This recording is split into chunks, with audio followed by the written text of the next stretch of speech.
Hello, hello. Happy Partner Connect Day. It's hard for me to follow up Ty, so thank you very much for putting me after her. I am so thrilled to be your host today in the Equity in Action panel.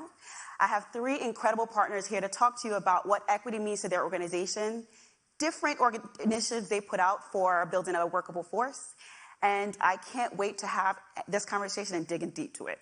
So on the stage, I'd like to welcome G2, Integrate, and 6th Sense.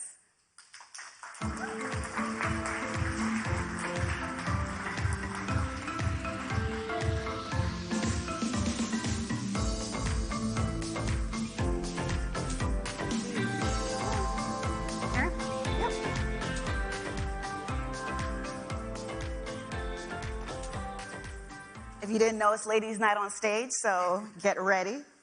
Thank you. Thanks. Lovely. All right, so I would like to dig into a few things, but before we kick it off, I'd like the panelists to introduce themselves. So I'm going to pass it to Amber to give a quick overview of who she is, what she does, and just G2's perspective on equity. Yeah, thanks, Jesse. And first of all, I'm really happy and honored to be here, so thank you for having me. My name is Amber Pandya. I'm Director of Employee Experience at G2. And at G2, DEI is a key pillar of what we say makes a good employee experience. And you said, what does equity mean? Well, two things. DE&I often is interpreted as optics. What does it look like? Do we look like we have a diverse workforce? But what I like to say is DE&I is about what it feels like. So what does that mean in equity? There's an example that our DEI consultant shared with us. And you can invite everyone to a bicycle race. But if you give everyone the same bicycle, it doesn't meet everyone's needs, and there are unfair advantages.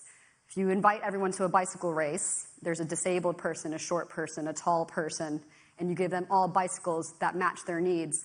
Now we have a fair bicycle race. So that's sort of what we mean when we talk about equity at G2. Thank you. I'll pass it on to Meg.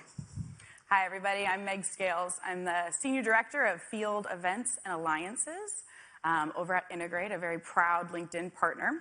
I have been in the tech industry for over 15 years in some of the best industry-leading companies like Workday. I don't know if Workday's out here or watching. I love my Workday family. GE is another one. And I've also been in some of the small, truly tech startups, starting from the ground up opportunities. So I'm proud to be here. I am a bit of a unique title, I think, for this type of panel. So thank you so much for having me, first and foremost. But I felt like it was important to be up here as a representative, as a marketer, an advocate for DE&I, and I'm certainly not the expert. So we'll keep those questions to these ladies. But I'm very, very happy to be here, and thank you for the opportunity. Thank you, Meg. Gina. Thank you so much for this opportunity. Hi, I'm Gina Rao. I am a Global Head of PR and Communications with 6th Sense, also really proud partner with LinkedIn. And at 6th Sense, I oversee PR and communications, obviously, but I work really closely with our employee engagement team, with everyone in HR, and truly everyone across the organization. And about a year and a half ago, we launched something called our DEIB Promise. And so we added the B for belonging. And so similar story and how we think about equity to what Amber shared, but we added belonging because it's a feeling. You know, you can invite people to a party. Everyone gets an invite. That's being inclusive. But you have to feel like you belong. And so we felt like adding that B was really important. So at 6th Sense, equity is really about access. It's about opportunities. It's about advancement and a place, creating a culture where everyone feels like they really belong. Thank you. Gina, I'm going to stay on you for a moment. You mentioned that 6th Sense has rolled out different initiatives and programming, especially around belonging. Mm-hmm. Can you give us an example of some of those that you've rolled out and how the success outcome has been for your team? Sure. When we launched our promise, our commitment, we also launched our ERGs, our employee resource groups. We had a number of initiatives that we already had in place, but the ERGs have just had such an impact, huge impact on sense of a belonging.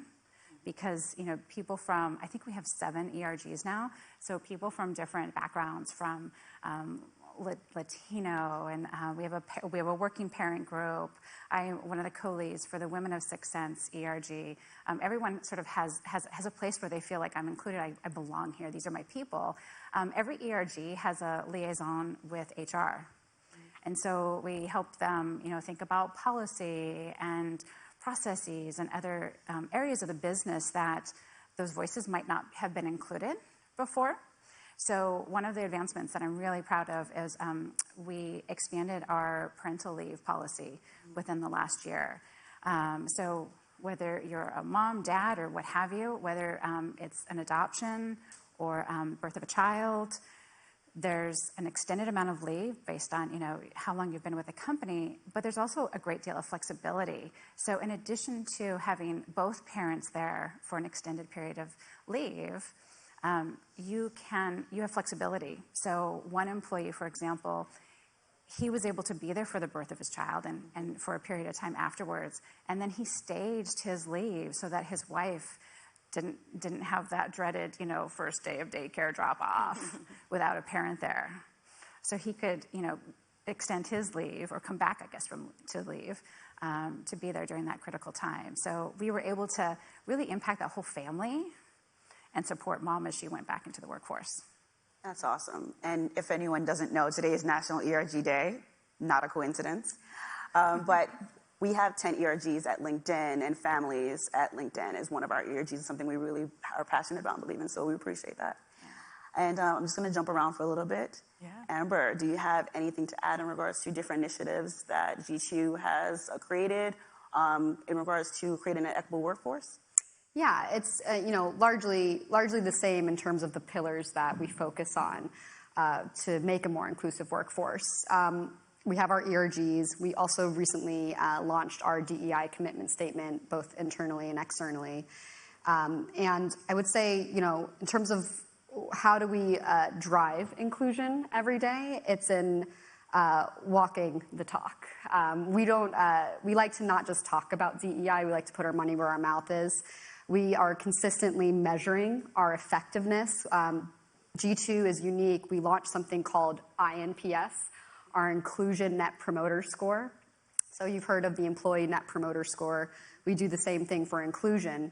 And we just got the results in yesterday. We actually have our highest INPS score ever at 66. And so one way we measure if we're being effective and if our programs, our ERGs, or commitment statements are working is by reading every single comment that comes through and acting on it. We take that to SLT. We say, look, this is a problem. People are wanting to see more folks that look like them in leadership. How are we going to act on this? Let's put a plan together. And creating really tangible asks of SLT so that they can digest it and feel clear about what needs to be done. That's how we continue to see progress in our workforce and how we continue to demonstrate our commitment to DEI. I love that. I love that, Meg. I love it. The engagement data is incredibly rich and powerful to move off of. Full candidacy and in humanity, I am brand new at Integrate, but I'm also proud to say that I very quickly ramped in these areas. And what I've seen Integrate do is really try to spread the responsibility of DE&I. So we take the D of the DE&I and we really lean on our talent acquisition for that. How are we acquiring diverse talent? And that is their role and responsibility. When it comes to equity, we try to make sure our total rewards program team is leading those efforts, making sure that what we're offering employees not only keep them there, happy, but it's also equal for all. And then around inclusion, that's everybody. That's where I plug in. That's the people leader. That's our culture. And that is our people, right? It's just creating this inclusive culture where we feel comfortable, right? Where there is an ERG that you can plug into and you feel like you have your community and you feel like you can have a voice. Thank you. I would love to dig into how you choose an organization or a D&I advocate that you partner with. For example, the last 3 years, we've partnered with AdColor as a networking sponsor, and we've had a presence there. We believe AdColor is a great partner to build out that area. But I'd love to understand, Amber, from your perspective, is there any specific D&I advocate you've worked with to build out your programming, or if there's any best in class you've modeled your organization after? Yeah, so two things. We make sure that we partner with organizations that can help us build a better pipeline, a diverse pipeline. So organizations like Out in Tech, for example, is a great partner of ours. We attend their events. They help us. They help to source for our pipeline as well. But more specifically, in terms of how did we build our culture, who did we model off of it, who did we model off of, rather, I like to say that we are always our own benchmark. If I did better next quarter than I did this quarter, we're moving the dial. That's all I care about. I don't need to measure myself against anyone else. We just want to be the best G2 that we can. But how do I do that? I'm not an expert, like Meg said. I don't claim to be. But we, like I said, we put our money where our mouth is. And we hired an external consultant to partner with us and guide us in the best way forward. She does work with organizations who are considered best in class. And she can come to us and sort of tailor what's going to work for G2, which is super important to us. We can always observe what is best in class, but how do we make that something that's going to work within our own four walls? Our external consultant sits with us. She spends time with us. She's loved in the organization. We don't just take her word for it and then go and preach it like we came up with it on our own. No, we put her on the stage. We make her feel like she's a part of her family. And in turn, we see huge amounts of, first of all, gratitude. People at G2 just love Mila. And then second of all, people feel more included. They feel represented and they feel heard. So bringing people to the forefront, making your external partners actually share the stage versus just feed you information for you to take the stage, I think is pretty important. Oh, thank you. Meg, actually, my question is more so for you in regards to, we're none of us on stage are D&I experts. However, we do have perspective into it.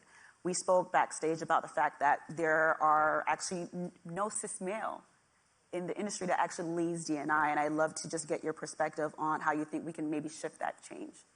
So how we can get more cis males to lean into the D&I role and actually take active parts in expanding the equitable workforce. Yeah, it's about, for me at least, in my experiences, creating those safe places for those conversations, for those encouragements to get them involved, for having the community embrace that, encourage that. It's what I've traditionally done. It's a tough one. It is incredibly hard. It is incredibly challenging. Yeah. Gina, I'd love to understand how Sixth Sense has done quite a bit within the equity space. I would love to understand if there's any best-in-class businesses that you've modeled some of your programs after, and also take it back to whether there's any specific D&I experts you've worked with in the field as well. I would say, first of all, thank you for that acknowledgement. We feel like, some days you feel like, gosh, we're really making progress, and then other days it's like, oh my gosh, we have so much more to do. The last line of our DEIB promise is there more that we can do? Yes. And we're just getting started because we feel like this is just this is ongoing work. We work at it every day. When I think about who's really leading the charge, there's so many brands in the consumer space. You look at some of the Unilever brands like Ben & Jerry's. Some have it, just like in their DNA, like seventh generation. On the B2B side, we look at companies more specifically about the programs or initiatives that they're really best in class on. LinkedIn certainly is up there. SAP. There's a number of companies we look at their specific programs and what they're doing there. There's everyone is doing something really well. It's really hard to do it all really well, especially we have such limited resources. So we look at who's doing this one thing best in class, and really lean in there. Thank you. I'd love to understand and stick with you, Gina, is creating these spaces and ERGs within Sixth Sense and the organization, has it helped with employee retention? And if so, how have you been able to get employees involved in some of these ERG activities? That's a great question. I want to hear more about Amber's INPS later, but because I want to measure it. Yeah. But we believe it. We absolutely believe it's making a difference. We measure employer brand strength in a variety of ways, and retention is obviously one of them. And we know when we initially launched our ERGs, we sent out a survey. Do you want to be involved? How do you want to be involved in? What kind of programming and events and conversations do you want to see? And the response was almost overwhelming. I don't think we expected that enthusiasm. So it's been phenomenal. We've had people, an unbelievable amount of people just raise their hand, like, I want to be involved. I will do the events. I will do the book clubs. I will go and find the speakers. I will get the executive sponsors involved. So we haven't had a hard time getting people involved. If anything, it's been like, wow, how do we keep up with this enthusiasm? Yeah. How do we, can we bottle it up and, I don't know, like just spread it around more, because there has been so much enthusiasm about it. And now, we're seeing the evolution. We're about a year in now, and we're seeing the ERGs working together, really coming together to shape the trajectory of the company. So I can't say, I can't attach a number and tell you how it's impacted our employer brand or our retention, but I know it has. Yeah, awesome. Amber, I'm going to jump to you. So in the last 3 to 4 years, the fastest growing role is D&I. I know that's not your forte, but I'd like to get your perspective on how you saw this. What is your perspective on why it's been such an in-demand opportunity for organizations? Yeah, that's a great question. And I was actually sharing with Ty backstage. I said, the one thing I'm not going to do when I come up on the stage is talk about the ROI of DEI. Right. There is so much out there. We all know it. We all know that a diverse workforce reaps more productivity and higher ROI. That's a fact. I think what's changed, though, in the last few years, and why the focus is so heightened, is obviously because of the human rights movements that have been going on, sort of the renewed attention after George Floyd, people looking to leadership, wanting to see people that look like them and demanding that they see it, not just putting up with it. And, sort of asking of their employer what they need versus the employer simply asking for the employees to put in the time and the effort. It's a two-way street. I like to call it the people pact within employers. I, the employer, will do something for you. I will give you a paycheck. I will give you an environment where you will thrive and you will grow. And you, the employee, in turn, bring innovative ideas and productivity to the business. How can we do that? How can you be innovative and productive? How do you reach your peak, as we say at G2? It's by feeling like you're included, feeling like you can actually make it to the C-suite because you see people there who look like you. These are the things that matter to folks. And I have a love-hate relationship with Gen Z, but what I love about Gen Z is they make their demands known and they put up with nothing less. That is the future of the workforce. And if we are going to go anywhere I'll speak for G2, anywhere as a successful organization, it's by bringing people along for the ride, making sure they feel included, making sure that they're not covering anything when they come to work. They are living their true, authentic selves. That's how we reach our peaks. Well, Meg, my question for you actually is from someone who, again, you and I, we don't have a direct perspective and a role within D&I. However, I love for you to kind of go into how we can pitch to organizations on why they need to build out specific pillars for D&I or ERGs. I know for me, using data is helpful, but would love to just understand what you would do to kind of not just integrate any organization to galvanize them or push them to actually build out something that would be for their employees as well as external customers. Well, the data is where we all were when this first began, right? Mm-hmm. Like, what does the data show? That speaks to a C-suite. What I love is that there is this movement of us all joining hands and sharing our voice. And I feel like it's everybody coming into this together and united and responsible for it. There's a different level of expectations that our employees have on organizations today, obviously, than they did even 2 years ago, right? I've spent more time in this room with this crowd on screen than I have with my children this week. And where I work matters. What my work stands for matters. And so getting people behind that, painting that beautiful picture of a fantastic workplace and a fantastic team with a diverse and inclusive culture, people want to get behind that. People want to invest in that. People want to leave their kids to be in a room to talk to wonderful people about important topics like this. So I think it's the passion. I agree. For me, my perspective is that being a part of a specific ERG is great, but being with an organization that actually puts their money where their mouth is, actually invest in building out the community is what keeps me there. Yep. And that's one thing I really love about LinkedIn. We have 9 ERGs, but I can relate to the Black ERG, the women's group, the disability group, even the families group. So it all is very relative. It all very much matters. I know we're short on time, so I'd like to just break the tension a little bit, stop talking about equity per se, and focus on a few other things. Is there a sort of podcast or book you would recommend to everyone, not just not just focused on equity, but more so focused on building a community at work, where you're comfortable, or just learning more about other differences? I mean, I can go. Yeah. So I have to plug the 15 Commitments of Conscious Leadership because it's required reading at G2, so G2ers in the room. Hope we've all read that one. But a book that I've read recently that sort of covers all of the realms of what it is to be an empathetic leader and to lead with empathy is Love as a Business Strategy. I highly recommend it to everyone. Super easy to read. And the section in it that talks about DEI just does it in such a human way and feels like feels like you can apply it to your day-to-day, which is what I love about the entire book. So Love as a Business Strategy, great read, highly recommend it. Gina, Meg? I gotta be honest, you guys, I read a lot of Goodnight Moon and watch a lot of Bluey. Love Goodnight Moon. Yes, it's a great book.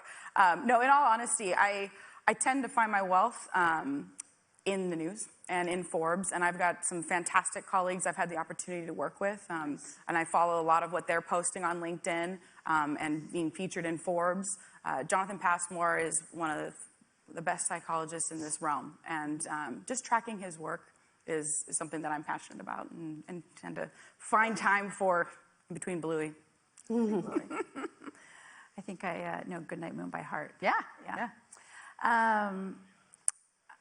A couple books come to mind, but also I'm changing my answer from what I thought I was going to say earlier. And Brené Brown seems to, I can't remember the name of her current podcast, but she speaks to me in a way that most authors and speakers and researchers just haven't and just don't. When she talks about, being in the arena and rumbling, like, man, that's what this work sometimes, it feels like. That resonates with me. Because not that, it's hard sometimes. It feels hard.